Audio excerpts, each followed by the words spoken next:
오늘 우리에게 주시는 하나님의 말씀은 열왕기상 3장 22절에서 28절 말씀입니다. 열왕기상 3장 22절에서 28절 말씀, 구약성경 515면입니다. 열왕기상 3장 22절에서 28절의 말씀입니다. 다른 여자는 이르되 아니라 산 것은 내 아들이요 죽은 것은 내 아들이라 하고, 이 여자는 이르되 아니라 죽은 것이 네 아들이요 산 것이 내 아들이라 하며 왕 앞에서 그와 같이 쟁론하는지라. 왕이 이르되 이 여자는 말하기를 산 것은 내 아들이요 죽은 것은 네 아들이라 하고, 저 여자는 말하기를 아니라 죽은 것이 네 아들이요 산 것이 내 아들이라 하는도다 하고, 또 이르되 칼을 내게로 가져오라 하니 칼을 왕 앞으로 가져온지라. 왕이 이르되 산 아이를 둘로 나누어 반은 이 여자에게 주고 반은 저 여자에게 주라. 그 산 아들의 어머니 되는 여자가 그 아들을 위하여 마음이 불붙는 것 같아서 왕께 아뢰어 청하건대 내 주여 산 아이를 그에게 주시고 아무쪼록 죽이지 마옵소서 하되, 다른 여자는 말하기를 내 것도 되게 말고 네 것도 되게 말고 나누게 하라 하는지라.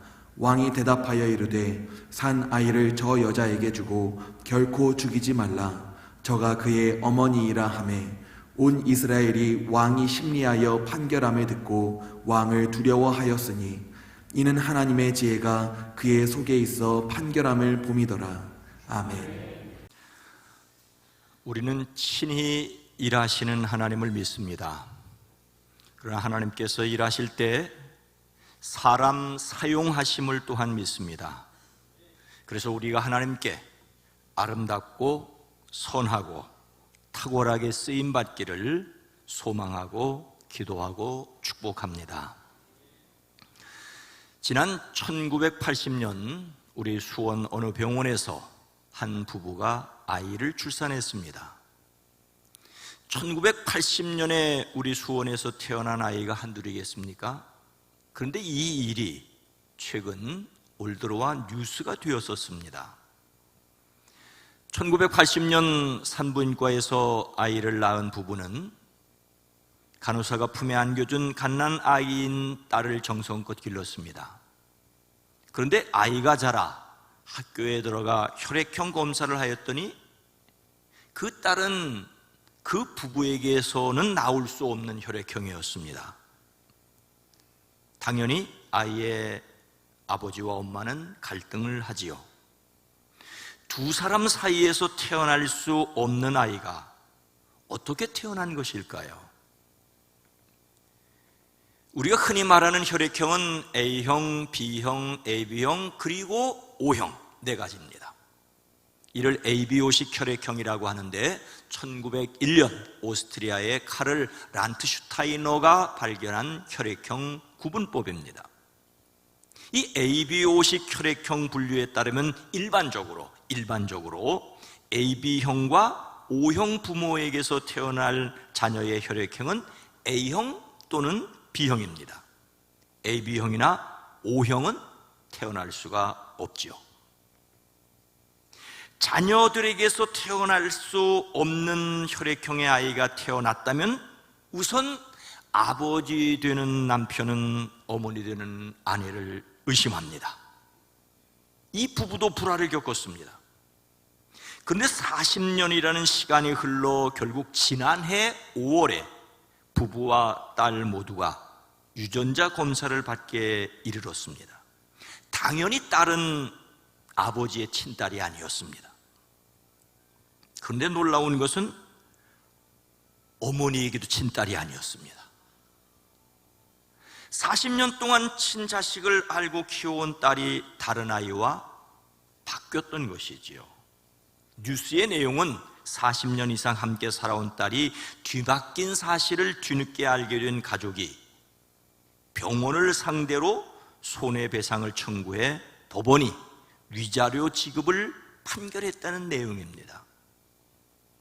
법원은 아이가 성장하는 동안 다른 아이와 뒤바뀌는 일은 상식적으로 일어나기 힘든 만큼 아이가 출산한 산부인과에서 다른 신생아와 뒤바뀌었을 가능성이 인정된다고 판단을 했습니다. 그런데 안타깝게도 병원 의무 기록이 폐기돼 친자식이나 친부모를 확인하는 것은 사실상 불가능하다고 합니다. 참으로 안타까운 일이죠. 그 부모에게는 40년이나 함께 살아온 딸이 친자식이 아니라는 땅이 흔들리는 일이겠지만 40을 넘은 딸은 자신을 낳은 부모가 누구인지 전혀 알 수 없다는 것으로 갑자기 땅뿐만 아니라 하늘까지 흔들리는 일이라는 생각이 듭니다. 아닌 것은 분명한데 진짜 자식도 진짜 부모도 찾을 수 없다니 참으로 안타깝습니다. 그런데 더 황당한 다른 이야기가 있습니다. 부부가 아이를 낳았는데 이번에도 두 사람 사이에서 태어날 수 없는 아이의 혈액형이었습니다. 남편은 아내를 의심하여 유전자 검사를 하자고 하였습니다. 아내는 자신을 의심하지 말라며 유전자 검사를 완강하게 반대를 했습니다. 검사를 하면 자신을 못 믿겠다고 하는 것이니 이혼하겠다고 선언을 했습니다. 그런데도 남편이 우겨서 유전자 검사를 했습니다. 이 아이는 그 부부의 친자식으로 밝혀졌습니다. 그런데 더 놀라운 것은 남편이 자기 혈액형을 잘못 알고 있었던 것입니다.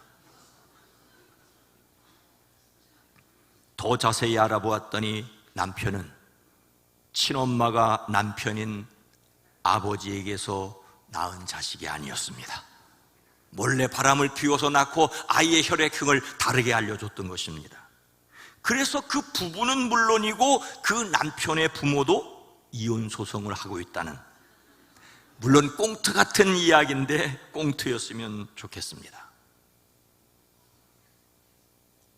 하나님께서 솔로몬에게 내가 너에게 무엇 주기를 바라는지 구하라고 하였지요. 솔로몬은 듣는 마음을 주셔서 선악간에 분별을 할 수 있기를 원하였습니다. 하나님께서는 다만 재판하는 데에 듣고서 무엇이 옳은지 분별하는 능력을 요구하였으니 이제 나는 내 말대로 내게 지혜롭고 총명한 마음을 준다라고 말씀하셨습니다. 그러고 나서 바로 이어지는 말씀이 오늘 내용입니다. 솔로몬이 얼마나 지혜롭고 총명한지, 그가 어떻게 사람들의 마음에서 들려오는 소리를 들을 수 있게 되었는지, 그가 가졌던 탁월한 지혜의 한 예를 소개하고 있는 사건입니다. 하나님께서 그에게 지혜를 주겠다고 약속하셨고 그 약속대로 그가 지혜를 받았다는 내용입니다. 하루는 창기 두 사람이 왕에게 와서 그 앞에 섰습니다. 창기라는 말은 몸을 파는 기생이라는 말인데 우리말 성경에 어쩔 수 없이 모호한 표현을 한 듯합니다.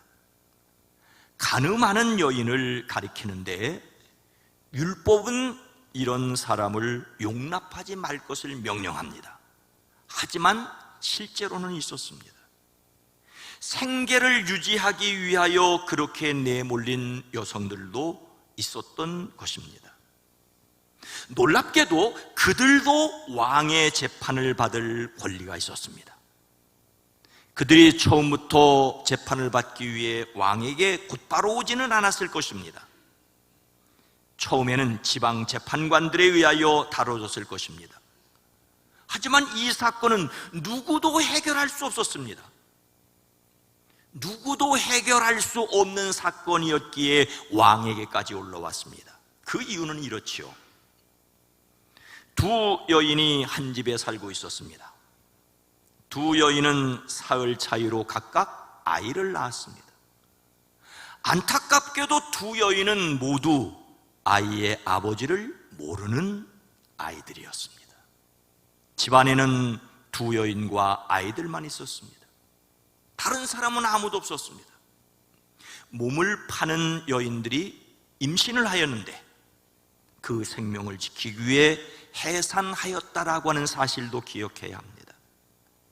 하지만 두 여인이 같은 방에서 잠을 자다가 한 여인이 실수로 그만 자기 아이를 깔아뭉개었으므로 그 아들은 생명을 다하였습니다.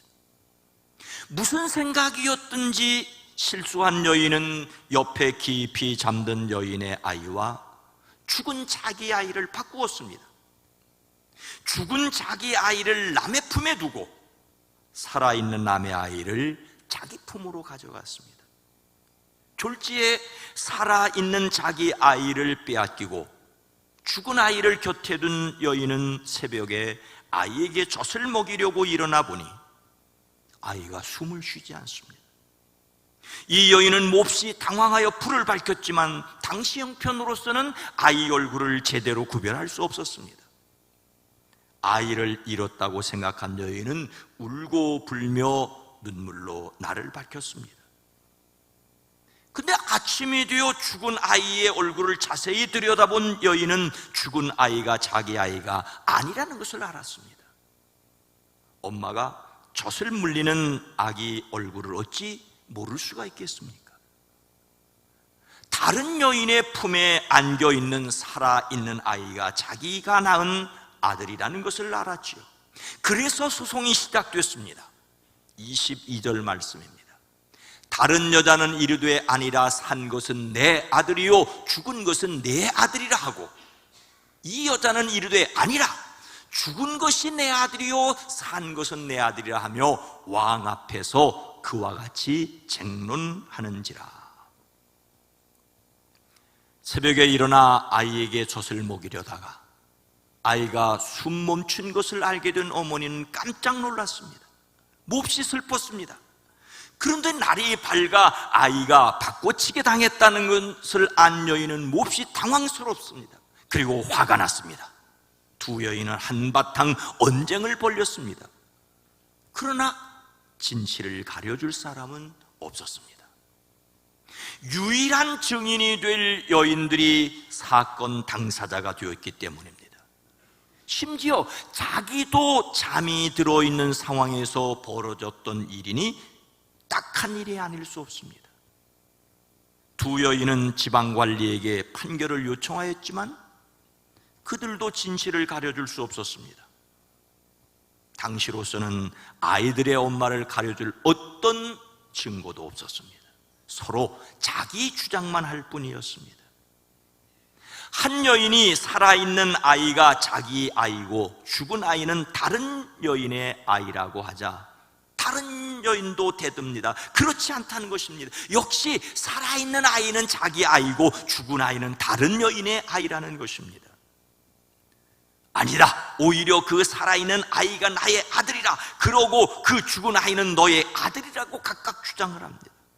내가 그렇게 지금 주장하고 있지만 너의 생각은 틀렸다. 살아있는 아이가 내 아이가 확실하다고. 같은 말을 하는데 전혀 다른 뜻으로 말하고 있음을 여실히 보여줍니다. 솔로몬이 보기에도 딱한 노릇입니다. 하지만 단번에 그들의 주장이 무엇인지를 알아들었지요. 서로 살아있는 아이를 자기의 아들이라고 하고 죽은 아이는 다른 사람의 아이라고 주장합니다. 여기에서 우리는 일반적인 사람의 마음을 알 수 있습니다. 산 것은 제 것이요 죽은 것은 남의 것이랍니다. 우리 속담에 제 앞에 큰 감 놓는다는 말이 있는데, 여럿이 하는 일에 자기 욕심만 차리려고 하는 이기적인 행동을 비유적으로 일컫는 말입니다. 그런데 오늘 말씀 앞에서는 이 속담은 애교에 속한다고 할 수 있을지 모르겠습니다. 산 아이를 제 것이라고 하는 것은 사람의 생명을 물건으로 취급하는 것이기 때문입니다.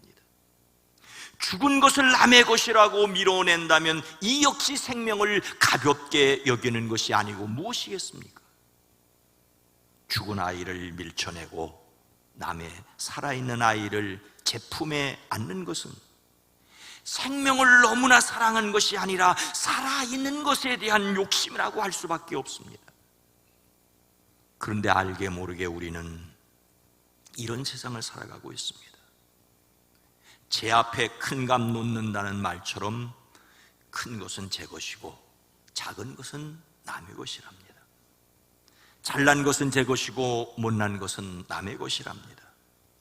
좋은 것은 제 것이고 나쁜 것은 남의 것이랍니다. 성공한 것은 제 것이고 실패한 것은 남의 것이랍니다. 잘 되면 충신이고 못 되면 역적이라더니 이것이 인심인 세상을 살아가고 있는 듯합니다. 그래서 우리는 듣는 마음을 가질 수 있기를 주의 이름으로 축복합니다. 과연 솔로몬이 들었던 엄마의 마음은 무엇이었습니까? 그가 진실을 볼 수 있었던 지혜는 무엇이었습니까? 26절 전반절입니다. 그 산 아들의 어머니 되는 여자가 그 아들을 위하여 마음이 불붙는 것 같아서 왕께 아뢰어 청컨대 내 주여 사나이를 그에게 주시고 아무쪼록 죽이지 마옵소서 하되. 솔로몬은 참으로 엉뚱하기 그지없는 명령을 합니다. 물론 이것은 최종 판결을 하기 위해서가 아니라 최종 판결을 이끌어내기 위한 과정입니다. 하지만 참으로 끔찍하기 짝이 없는 명령입니다. 그것은 신하들에게 칼을 가지고 오라고 하여 살아있는 이 아이를 둘로 나누어 반쪽은 이 여자에게 주고 나머지 반쪽은 저 여자에게 주라는 것이었습니다. 솔로몬의 명령은 논리적으로 공정하게 보이긴 하지만 자비심이라고는 눈을 씻고 보아도 조금도 없었습니다. 아무런 증거가 없었고 고소인과 피고소인의 견해가 이렇게 날카롭게 충돌하니 정상적인 방법으로는 문제를 해결할 수 없기에 충격적인 방법을 사용했을 것입니다. 하지만 그래도 이것이 최종 판결이라면 재앙입니다. 왕의 명령이 무엇을 의미하는지 두 엄마는 단번에 알아들었습니다. 그래서 살아있는 아이의 엄마는 이렇게 말합니다. 왕의 명령대로 아이를 반으로 가르면 아이가 단번에 죽는다는 것을 알았기 때문이죠. 제발 임금님, 살아있는 아이를 저 여자에게 주어도 좋으니 아이를 죽이지는 말아 주십시오. 그동안 살아있는 아이가 자기 아이라고 주장하던 한 여인이 갑자기 아이를 죽이지 말라며 그 아이를 다른 여자에게 주라는 것은 살아있는 아이를 포기하는 것입니다. 이것은 그동안 자신이 주장해 온 말이 모두 거짓말이라고 인정하는 것입니다. 엄마는 아이를 살리기 위해 그동안의 자기 주장을 포기하였습니다. 왕 앞에서도 굽히지 않았던 주장을 아이의 생명을 위하여 포기하였습니다. 그동안 자기가 한 말이 다 거짓이라는 누명을 뒤집어 쓰고 자신이 죽는 길을 택하였습니다. 이것은 자신을 죽여 아이를 살리려는 엄마의 결단이었습니다. 이렇게 말할 수 있었던 것은 마음이 불붙는 것 같았기 때문이었습니다. 여기서 마음은 태아를 품고 있는 어머니의 자궁을 가리킵니다. 그리고 불붙는다는 마음은 뜨거운 열기로 오그라드는 것을 가리킵니다. 우리말로 하면 창자가 끊어질 것 같이 뒤틀렸다는 말입니다. 이것이 엄마의 마음이었습니다. 아이의 친엄마는 어찌 되었든 아이를 살려야 한다는 생각에 자기 입장을 포기하고 양육권을 상대방에게 넘기는 희생을 감수하였습니다. 아이를 살리기 위하여 그동안 자기 주장을 물거품으로 만들었습니다. 아무쪼록 죽이지 마옵소서, 아무쪼록 죽이지 마옵소서. 이 말은 생명 그 자체의 강한 사랑이라고 할 수가 있습니다. 그런데 눈치 없는, 아니 처음부터 생명을 물건인 양 소유하려고 하였던 여인은 말합니다. 어차피 내 아이도 안 될 테이고 내 아이도 안 될 테니 차라리 나누어 가지자. 이 말은 왕의 명령에 순종하는 것처럼 보이지만 내 아이가 죽었으니 내 아이도 죽이자는 말입니다. 아니 이것이 무슨 놀부심보입니까? 이것을 못 알아들을 솔로몬이 아니었습니다. 솔로몬이 하나님께 구한 마음이 바로 이것이었습니다. 27절 말씀입니다. 왕이 대답하여 이르되 산 아이를 저 여자에게 주고 결코 죽이지 말라. 저가 그의 어머니이니라 하매. 오늘 말씀은 왕이 대답하였다는 것을 강조합니다. 여기서 대답하다는 말은 말한다, 이른다는 말보다는 부르짖어 외치는 것을 가리킵니다. 두 여인이 말하는 것을 듣자 마치 흥분하여 소리 높여 외쳤습니다. 칼을 높이 뽑아든 군인들에게 잠깐이라고 외치는 것과 같은 효과입니다. 살아있는 아이를 죽이지 말고 아이를 양보한 저 여자에게 주어라. 저 여자가 그 아이의 어머니라. 최종 판결은 결코 죽이지 말라는 말입니다. 솔로몬이 진짜 엄마의 마음만큼이나 생명 사랑한 것임을 알 수 있습니다. 무시와 비난의 대상일 수 있는 창녀 아들의 생명 보호에 솔로몬이 목소리를 높인 것입니다. 생명을 살리는 것이 하나님의 지혜입니다.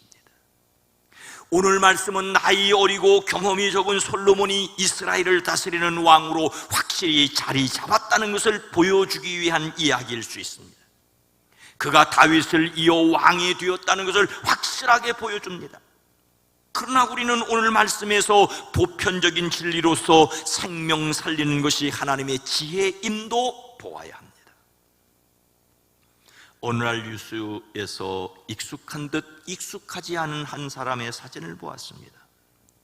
사진 속 인물은 가수 윤도현이었습니다. 그가 2021년 여름 건강검진에서 암 진단을 받았답니다. 그리고 드디어 완치 판정을 받았음을 알리는 내용이었습니다. 그는 암이라는 말을 듣는 순간 앞이 캄캄했다며 태어나 처음으로 죽음이라는 것을 진지하게 고민해 보았고 수많은 생각에 잠겨 혼자 울기도 했었다고 합니다. 정신을 차려 열심히 치료받기로 마음을 먹었지만 처음 몇 주간의 약물 치료는 실패했답니다. 하지만 이후 방사선 치료로 몸이 힘들어도 억지로 웃었다라고 그는 말합니다. 그는 겪어보니 암세포보다 더 위험한 건 부정적인 마음이라는 것을 뼈저리게 느꼈다라고 말합니다. 여러분도 긍정의 마음으로 부정적인 모든 것으로부터 이겨내길 바라는 마음으로 암투병 사실을 알린다라고 했습니다. 여러분은 공포와 고립을 선택하지 마시라. 지지 않겠다는 약속을 부탁드린다라고도 전합니다. 사회적으로 영향력 있는 사람의 한마디가 중요하다는 생각에 이 이야기를 소개합니다. 이름 있는 이들의 극단적인 선택이 참으로 안타까웠는데 희망의 끈을 잡은 이야기가 많은 사람에게 용기가 되었으면 합니다. 그는 기도해 주시고 치료해 주신 분들께 감사의 마음을 전하고 싶다며 희망을 잃지 마시라고 당부를 합니다. 어떤 경우에도 생명을 포기하지 마십시오. 생명을 살리는 것이 하나님의 지혜임을 깨닫고 생명을 살리는 일에 함께하는 저와 여러분이 되기를 주의 이름으로 축복합니다. 우리는 생명을 소중하게 여겨야 한다는 보편적인 진리와 함께 무엇으로 생명을 살리는지를 함께 생각해야 합니다. 그래서 들어야 할 것이 무엇이겠습니까? 예수님께서 생명에 대하여 무엇이라고 말씀하십니까? 요한복음 6장 63절 말씀입니다. 함께 읽습니다. 살리는 것은 영이니 육은 무익하니라. 내가 너희에게 이른 말은 영이요 생명이라. 예수님의 주변에 몰려들어 말씀을 들었던 수많은 사람들이 다 그 말씀을 쉽게 알아들었던 것은 아니었습니다. 제자들 가운데 여럿이 말씀을 듣고 이 말씀이 이렇게 어려우니 누가 알아들을 수 있겠는가라고 하였습니다. 예수님께 몰려들었던 많은 사람들이 떠나갔고 더 이상 예수님과 함께 다니지 않게 되었습니다. 그들이 이해할 수 없었던 말 가운데 하나는 이것입니다. 생명을 주는 것은 영이다. 육은 아무데도 쓸데없다. 내가 너희에게 한 이 말이 곧 영이요 생명이다. 예수님께서 육은 무익하다라고 하신 말씀을 오해하지 마십시오. 무익하다는 말은 전혀 가치 없다는 말이긴 한데, 자기 몸이 아무런 가치가 없으니 생명을 버려도 좋다는 말은 결코 아닙니다. 자신의 생명은 물론이거니와 다른 사람의 생명을 값싸게 여겨도 좋다는 말이 결코 아닙니다. 여기서 예수님은 자신의 인간적인 노력으로 구원을 이룰 수 없다는 사실을 분명히 말씀하신 것입니다. 사람의 말이 사람에게 구원을 가져다 줄 수 없다고 선포하신 것입니다. 하지만 예수님은 그 어려운 말씀, 살리는 것은 영이라고 사람들에게 말씀하십니다. 육이 사람을 살리는 것이 아니라 영이 사람을 살린다고. 육은 사람을 살리는데 무익하지만 영은 사람을 살리는데 유익하다고 하십니다. 그렇다면 영이 무엇입니까? 사람을 살리는 영이 도대체 무엇입니까? 내가 너희에게 이른 말이 영이요 생명이라고 말씀하십니다. 이미 예수님께서 제자들에게 가르치고 설교하신 말씀이 영이라고 하십니다. 여기에서 영은 성령을 가리키지 않습니다. 더욱이 신비한 어떤 존재를 가리키지도 않습니다. 여기에서는 예수님의 입에서 나와서 분명히 말해진 그것이 영이고 그것이 사람을 살린다고 말합니다. 육을 가진 사람이 하는 말이 사람을 살리는 것이 아니라 예수님의 입에서 나온 그 말씀이 사람들을 살리는 영이요 생명이라고 말씀하십니다. 오늘도 그분의 말씀을 듣는 사람마다 생명을 얻습니다. 우리는 영원한 생명을 주시는 말씀을 들어야 합니다. 하나님께서 하신 말씀이 있는 곳에 영원한 생명의 역사가 있습니다. 그러므로 믿음은 들음에서 나며 들음은 그리스도의 말씀으로 말미암는다라고 말씀하고 있지 않습니까? 아무 말이나 들으면 믿음이 생기지 않는 것처럼 아무 말이나 그 말이 사람들에게 생명을 주는 영이 아니라는 말씀입니다. 성경은 분명히 말씀하십니다. 내가 만일 내 입으로 예수를 주로 시인하며 또 하나님께서 그를 죽은 자 가운데서 살리신 것을 내 마음에 믿으면 구원을 받으리라. 그 말씀이 마음에 들리도록 믿음 주시는 성령의 역사가 저와 여러분 오늘 이 땅에 있어지기를 주의 이름으로 축원합니다. 사랑하는 성도 여러분, ABO식 혈액형 분류법에 따르면 혈액형에 따라 부모 사이에서 태어나는 자녀의 혈액형은 정해져 있습니다. 그런데 최근 과학은 모두 B형인 부모에게서 태어날 수 없는 AB형 아이가 태어날 수 있다라고 말하고 있습니다. 이른바 시스 AB형입니다. 유전자 돌연변이도 있다는 것입니다. 그래서 ABO식 혈액형 검사가 친자 확인의 절대적인 기준이 될 수는 없다고 합니다. 오늘날 같으면 유전자 검사로 단번에 해결할 수 있는 일을 매우 어렵게 한 솔로몬의 재판이라는 생각에 혈액형 이야기를 좀 했습니다. 하지만 혈액형 검사나 유전자 검사로 모든 것을 밝힐 수는 없습니다. 모든 것을 밝혔다고 해서 시원한 것이 전혀 없고 해결되는 것도 없이 도리어 혼란스러울 수 있을 뿐입니다. 저는 가끔 솔로몬의 재판에서 친엄마가 살아있는 아이를 가르자고 하고 가짜 엄마가 양보하는 장면을 상상해 보곤 합니다. 가끔은 끔찍한 진짜 엄마들이 있기 때문이죠.